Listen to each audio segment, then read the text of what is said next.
Well, hello everybody. I'm Jerry Emge, a realtor with Keller Williams The Lakes in Lake Elsinore, California. Welcome to my YouTube channel.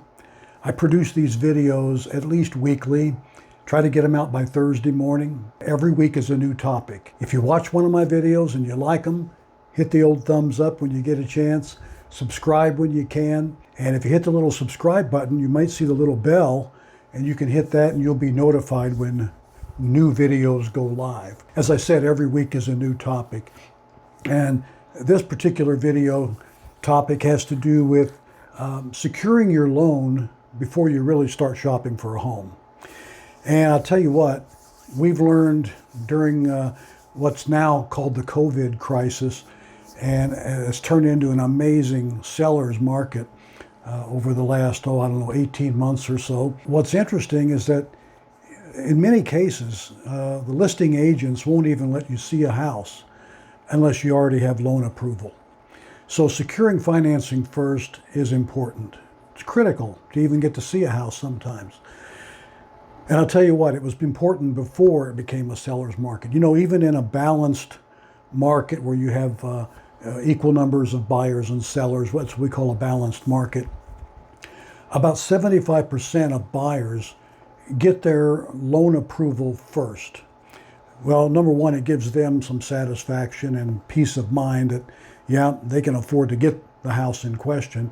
And number two, it certainly gives the listing agents or the seller's side confidence that you as a buyer can submit an offer and, complete the transaction. So about 75%, even prior to COVID, and prior to any strong seller's market, about 75% of buyers get loan approval first. Most buyers follow their realtor's advice. And the realtor's advice is always, seek loan approval before you get serious about shopping for a house. It's okay to look for homes, even on your phone or the internet or whatever. You can't be serious about it if you can't obtain a loan. You've got to go through the mechanics of getting the loan, gathering all your paperwork, your pay stubs, and all that kind of stuff, keeping your credit clean so that you can actually obtain a loan. And don't be fooled by things you get in the mail saying that you're qualified for a loan. That doesn't mean a thing. It just means they pulled you off of some list that they have and sent you a letter. It doesn't mean you're really qualified at all. Once they look at your credit, they may say, you're not qualified. So anyway, make sure you work with your lender. A good realtor and a good lender will always all talk together. If your realtor is not communicating with your lender, he's not doing all of his job. It's important that the realtor communicate with the lender and you during this process. Keep that in mind. Most buyers, when asked, all want the same thing. They want faster and simpler transactions, and they want better communication between their loan provider and themselves especially, and your realtor can be the catalyst to make all that happen. Nearly 50% of buyers said that the whole process of buying a home, they'd like for it to be simpler and easier and faster. And the single biggest problem in buying a home, if you're securing a mortgage, is getting that mortgage. If you're a cash buyer, no problem. If you're getting a loan, even if it's a partial loan or a small loan, that is usually where the bottleneck occurs. Nearly 75% of all buyers agreed and said that their real estate agent and the loan officer did communicate.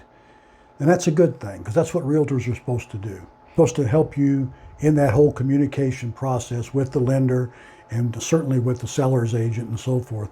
So your buyer's agent, and for God's sakes, don't buy a house without one, but your buyer's agent is a catalyst for all kinds of communication to help keep you from falling into some pit in this buying process. Here's an important thing for you as a buyer. Nearly 1/3 of buyers said they did not understand the mortgage terms and the mortgage conditions and the mortgage fees. Maybe they looked at those documents and were embarrassed to ask a question of the loan officer about certain things. And so they come away with this strange feeling that they don't really understand everything. They just sign where people tell them to sign. And that's not a good thing. It's not good to go into a transaction under those conditions. So here again, communicate with your buyer's agent. Any little thing that you have that is of question to you, and if he doesn't have the answer, he and or she will get it for you by communicating with the loan officer. You should always try to keep your realtor in the loop in this transaction. Don't try to just avoid them or go around them. That's what they're there for. This is really all I wanted to talk about today, is especially in the seller's market that we happen to be in right now. And I don't like making timely videos, but in a strong seller's market right now. You'll be seeing this video someday in the future when we're in a buyer's market. But as of now, we're in a seller's market. And you certainly need to get your loan ducks in a row up front. And good luck in your buying process. Communicate closely with your realtor. And that's really all I want to talk about. I'll see you on the next video. Here comes a little bit of information about me. If you need to pause the video and write down my phone number or email address, feel free to do that and contact me anytime. I'm happy to talk to you about this video or any of the other videos I've done. And so thank you so much for watching. I'll see you on the next video. Bye-bye.